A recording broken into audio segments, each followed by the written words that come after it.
गुरु नानक देव जी ने जो विचार हमारे सामने रखे, उन विचारों पर चलने का काम करते हैं। और हमारे 10 गुरुओं की जो परंपरा है,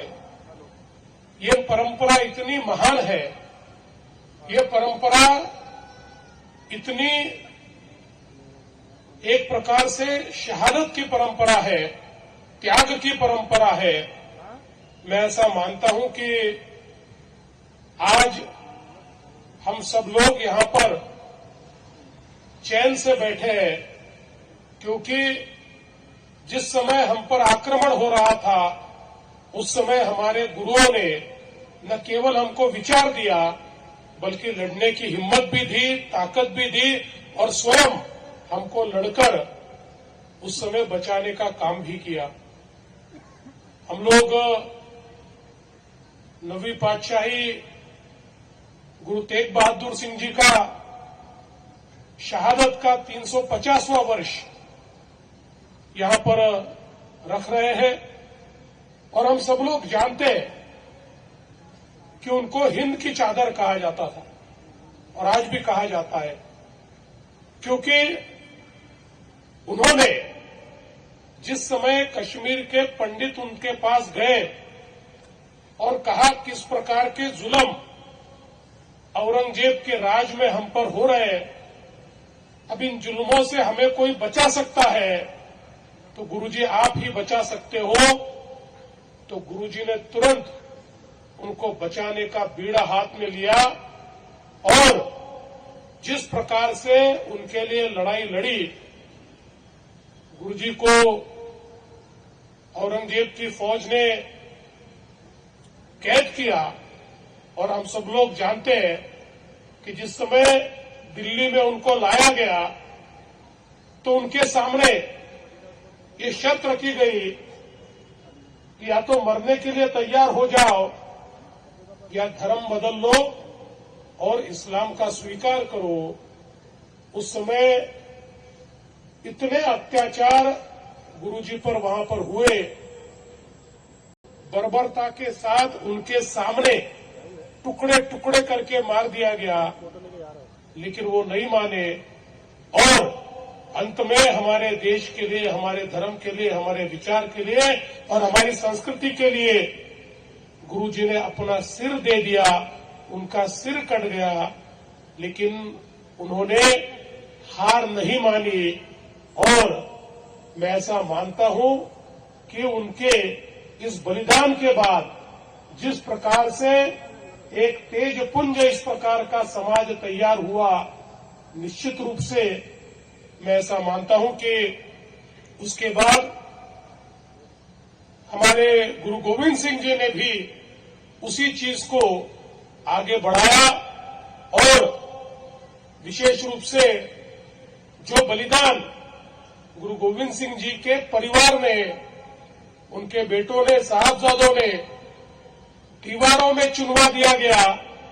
लेकिन नहीं माने और अपने विचारों को नहीं छोड़ा। ये जो एक शहादत का इतिहास हमारी सिख कौम ने हमारे सामने रखा है, और कोई भी गुरु खुद के लिए नहीं लड़े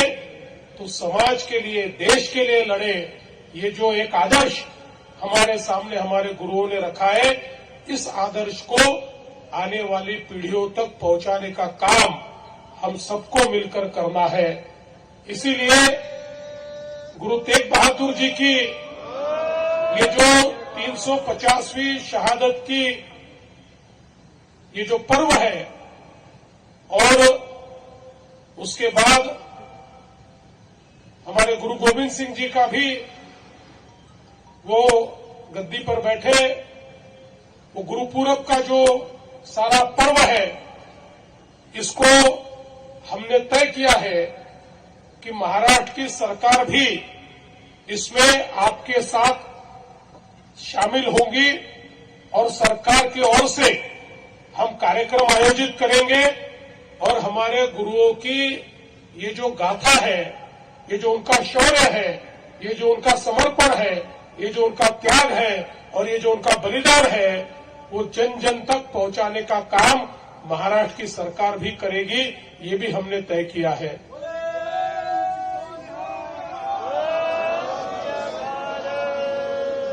हम जानते हैं कि हमारे गुरुजी गुरु तेग बहादुर जी या उसके बाद गुरु गोविंद सिंह जी भी ये केवल लड़ने वाले सेनानी नहीं थे, बहुत बड़े मनीषी थे। कितने ही उन्होंने अलग अलग प्रकार के नाटक लिखे, किताबें लिखी, अलग अलग प्रकार से जो रस है उनको लिखा। हमारे गुरु ग्रंथ साहिब में हम उसको पढ़ सकते हैं। ये सारे जो उनके विचार हैं, ये विचार आने वाली पीढ़ियों तक पहुंचाने का काम हम सब लोगों को मिलकर करना है। और मैं ऐसा मानता हूं कि जो हमारी पंजाबी साहित्य अकादमी, जिसकी हमने फिर से पुनर्रचना की है, इस बात को वो आगे ले जाएगी और निश्चित रूप से सभी समाज तक ये विचार पहुंचाने का काम वो करेंगे। हमारे बाबा जी ने यहां पर कुछ अपेक्षाएं भी व्यक्त की है। विशेष रूप से मुझे इस बात की खुशी है कि जो 11 लोगों की हमने कमेटी तैयार की थी, वो कमेटी बहुत अच्छा काम कर रही है और उस कमेटी के कारण आज हमारे सिख समाज में और सरकार के बीच सीधा संवाद शुरू हो चुका है। हम सीधा डायलॉग करते हैं, अब बीच में किसी की आवश्यकता भी नहीं है और जो समाज को आवश्यक है वो इस कमेटी के माध्यम से हम तक पहुंचता है और उस पर काम करने का प्रयास हम लगातार करते हैं। तो बाबा जी, आपने जो बात यहां पर कही है कि जो सिंधी समाज के लिए हमने निर्णय लिया, जो वहां से निर्वासित होकर आए थे और यहां पर कई कैंपों में रहना पड़ा, वो जगह होगी या जो प्रार्थना स्थल होंगे, इनको नियमित करने के लिए, क्योंकि इतने सालों के बाद भी उसको अतिक्रमित माना जा रहा था, हमने निर्णय किया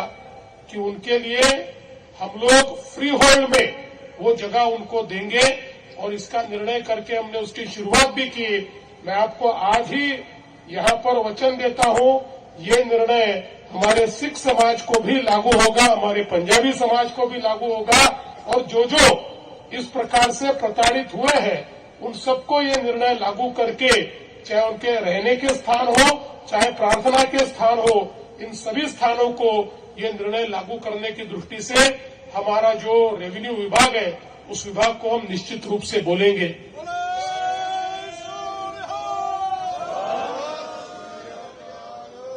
साथ में आपने ये भी अपेक्षा व्यक्त की है कि जैसे अलग अलग प्रकार से दूसरे धर्मों के भी जो अलग अलग शिक्षा के केंद्र हैं, उनको सरकार की ओर से विशेष रूप से मदरसों को जिस प्रकार से मदद मिलती है, उसी प्रकार से हमारी जो धर्मशालाएं इस प्रकार से शिक्षा का काम करती है, उसको भी मदद मिले। मैं आपको आश्वस्त करना चाहता हूं कि उसकी एक स्कीम हम तैयार करेंगे और इस प्रकार से शिक्षा के क्षेत्र में हमारे जो लोग काम कर रहे हैं, उनको सरकार की ओर से निश्चित रूप से मदद देंगे, ताकि हमारी आने वाली पीढ़ियों तक हमारे विचार पहुंचे, हमारी भाषा पहुंचे और साथ साथ हमारे गुरुओं ने दिया हुआ ज्ञान भी पहुंचे। इसके लिए निश्चित रूप से सरकार की ओर से पूरी कार्रवाई की जाएगी। मैं आज के इस मौके पर बाबा जी को इतना ही कहना चाहता हूं कि आपने, वैसे तो हमारा सिख समाज के साथ बहुत पुराना रिश्ता है। मैं हमेशा बताता हूं कि मैं जब बहुत छोटा था, उस समय एक नाटिका में साहिबजादा जोरावर सिंह का काम मैंने किया था। आने वाली पीढ़ियों तक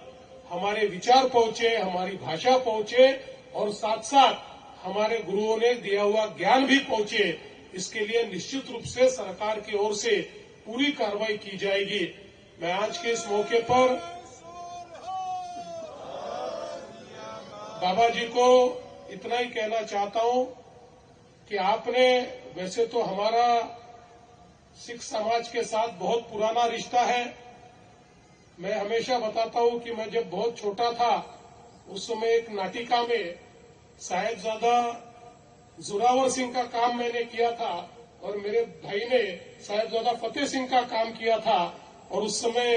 वो दीवारों में चुनने वाला जो सीन है उस सीन को हमने किया था। और बचपन से हम लोग हमारे सिख गुरुओं की कहानियां पढ़ते हुए बड़े हुए हैं। तो ये रिश्ता तो बहुत पुराना है, लेकिन बाबा जी आपने इस रिश्ते को नए तरीके से यहाँ पर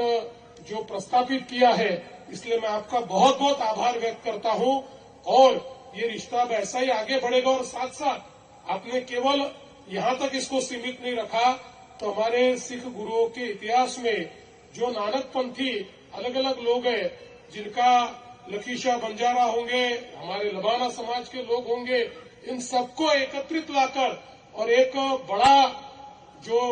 हमारा एक परिवार है वो तैयार करने का काम जो आप कर रहे हैं, निश्चित रूप से उस काम में हम पूरी तरीके से आपके साथ में रहेंगे। वैसे भी एक प्रकार से हमारे एम्बेसडर के रूप में हमारे रामेश्वर नाइक जी आपकी सेवा में हमेशा रहते ही है और आपकी चीजों को पहुंचाने का प्रयास करते हैं। लेकिन हम सारे लोग, चाहे हमारे गणेश नाइक जी हो, चाहे हमारे प्रशांत ठाकुर जी हो, मंदाताई हो, हम सब लोग मिलकर निश्चित रूप से इस कार्य को आगे बढ़ाने का प्रयास करेंगे। आपने यहाँ पर आकर इस गुरुमत समागम में शामिल होने का अवसर मुझे दिया और साथ साथ आपने मुझे यहाँ पर मेरा सम्मान भी किया और गुरुजी का भी आशीर्वाद